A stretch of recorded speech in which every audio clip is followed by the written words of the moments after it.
हरे कृष्ण, आप सभी का स्वागत है आचार्य सीरीज में। मैं हूँ श्री चैतन्य चंद्र दास। आज हम छोटी सी रामानुजाचार्य की एक लीला देखेंगे। ये वीडियो आखिर तक देखिए, ज्यादा से ज्यादा शेयर कीजिए और चैनल को सब्सक्राइब कीजिए ताकि आपको और इंटरेस्टिंग वीडियोस मिले। तो एक बार रामानुजाचार्य अपने गुरु के पास जा रहे थे। उनका नाम था गोष्ठीपूर्ण। तो उनको दीक्षा चाहिए थी गोष्ठीपूर्ण से, क्योंकि गोष्ठीपूर्ण बहुत बड़े भक्त थे, भगवान के शुद्ध भक्त थे। और रामानुजाचार्य जो थे उनको उनकी शरण जानी थी, उनको उनसे दीक्षा चाहिए थी। इसलिए वो बहुत दूर जहाँ पे गोष्ठीपूर्ण रहते थे वहां पे जाते हैं। तो कई दिन लगते हैं वहां जाने के लिए रामानुजाचार्य को, और आखिर में गोष्ठीपूर्ण के पास पहुंच जाते हैं। और फिर गोष्ठीपूर्ण से रिक्वेस्ट करते हैं कि कृपया गुरुजी मुझे दीक्षा दीजिए, दीक्षा दीजिए, मुझे भगवान की भक्ति करनी है, आपसे मुझे दीक्षा लेनी है। तो गोष्ठीपूर्ण बोलते हैं नहीं, मैं आपको दीक्षा नहीं दे सकता। तो उनको इनकार कर देते। तो रामानुजाचार्य फिर से निराश होकर चले जाते हैं अपने फिर से श्रीरंगम में। और कुछ दिनों के बाद फिर से आते हैं, इतना दूर चलते हुए गोष्ठीपूर्ण के पास आते हैं और उनको फिर से रिक्वेस्ट करते हैं कि गुरु महाराज कृपया करके मुझे दीक्षा दीजिए, मुझे शरण दीजिए, मुझे भगवान की भक्ति करनी है, मुझे जप करना है, मुझे कृपया करके दीक्षा दीजिए। लेकिन गोष्ठीपूर्ण फिर से उनको नकार कर देते, नहीं देते उनको दीक्षा। तो रामानुजाचार्य फिर से निराश हो जाते हैं और फिर से चले जाते हैं श्रीरंगम। तो फिर से तीसरी बार आते हैं, गोष्ठीपूर्ण से रिक्वेस्ट करते हैं कृपा करके मुझे दीक्षा दीजिए, दीक्षा दीजिए, दीक्षा दीजिए। तो बहुत रिक्वेस्ट करते हैं, फिर भी गोष्ठीपूर्ण नहीं बोलते हैं। तो ऐसे 1 2 3 4 5 6 7 8 9 10 11 12 13 14 15 16 17 18 बार हुआ ऐसे। सोचिए, रामानुजाचार्य इतने दूर से आते थे श्रीरंगम से गोष्ठीपूर्ण के पास और उनको रिक्वेस्ट करते थे, हर बार गोष्ठीपूर्ण नकार देते थे, नहीं बोलते थे। तो ऐसा 18 बार हुआ। फिर बाद में जब 19th टाइम 19वें बार रामानुजाचार्य आए वहां पे और गोष्ठीपूर्ण से रिक्वेस्ट किया, तो जब गोष्ठीपूर्ण ने बोला नहीं, तो रामानुजाचार्य रोने लगे। उधर ही सोचा कि मैं कितना नीच हूँ, मैं कितना पापी हूँ कि मुझे दीक्षा नहीं दे रहे गुरु महाराज गोष्ठीपूर्ण। तो मैं क्या करता हूँ, इस जीवन का क्या उपयोग है, मैं जाके अभी खुदकुशी कर देता हूँ, आत्महत्या करता हूँ। तो वो आत्महत्या करने ही वाले थे। तो तभी गोष्ठीपूर्ण बोलते हैं ठीक है बैठो, आप मेरे इस टेस्ट में पास हो गए। गोष्ठीपूर्ण उनकी परीक्षा ले रहे थे कि कितनी उनको उत्सुकता है, कितनी आतुरता है। तो वो बोलते हैं कि आपको मैं दीक्षा दूंगा, जरूर दूंगा, आपकी आतुरता देख के मैं आपको दीक्षा जरूर दूंगा।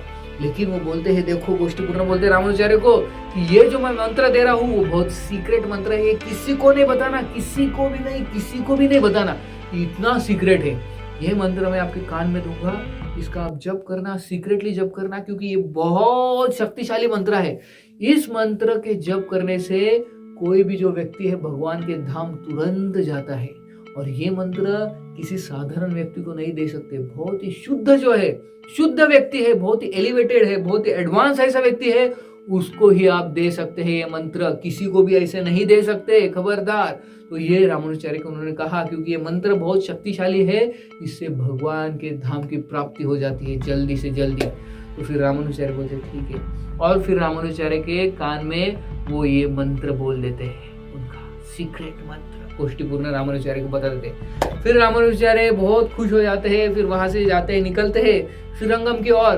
तो बहुत खुश होते हैं कि उनको मंत्र मिला, इतना शक्तिशाली मंत्र मिला है कि जिससे सारे दुख मिट सकते हैं और एक व्यक्ति भगवान के धाम जा सकता है। लेकिन गुरु महाराज ने बोला था ये सीक्रेट मंत्र है, किसी को भी नहीं देख सकते, बहुत ही एडवांस है, शुद्ध भक्तों के ही ये दे सकते हैं। लेकिन उन्होंने सोचा जाते जाते कि ये इतना शक्तिशाली मंत्र है कि इससे भगवान की प्राप्ति हो सकती है। तो इतने सारे लोग जो है समाज में वो दुखी है, पीड़ित है, उनको ये मंत्र देना चाहिए ताकि वो जल्दी से जल्दी भगवान के धाम जा सके।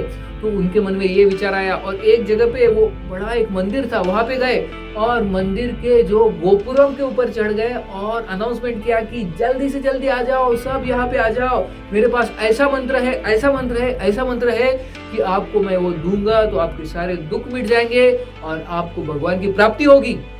तो ये सुन के काफी सारे लोग जमा हुए, हजारों लोग जमा हुए और रामानुजाचार्य उधर गोपुरम पे चढ़ के अनाउंसमेंट कर रहे थे। तो इतने सारे लोग जमा हो गए और रामानुजाचार्य ने ये मंत्र सबको दे दिया। और वो मंत्र कौन सा था? ओम नमो नारायणाय। तो ये जो मंत्र है ओम नमो नारायणाय, ऐसा मंत्र सबको दे दिया और सब बहुत खुश हो गए और उन्होंने भी बोला ओम नमो नारायणाय। तो सब ये मंत्र का जप करने लगे, सब बहुत खुश हो गए। और इस मंत्र से क्या होता है, एक व्यक्ति का तुरंत शुद्धिकरण होता है और वो भगवान के धाम जाता है।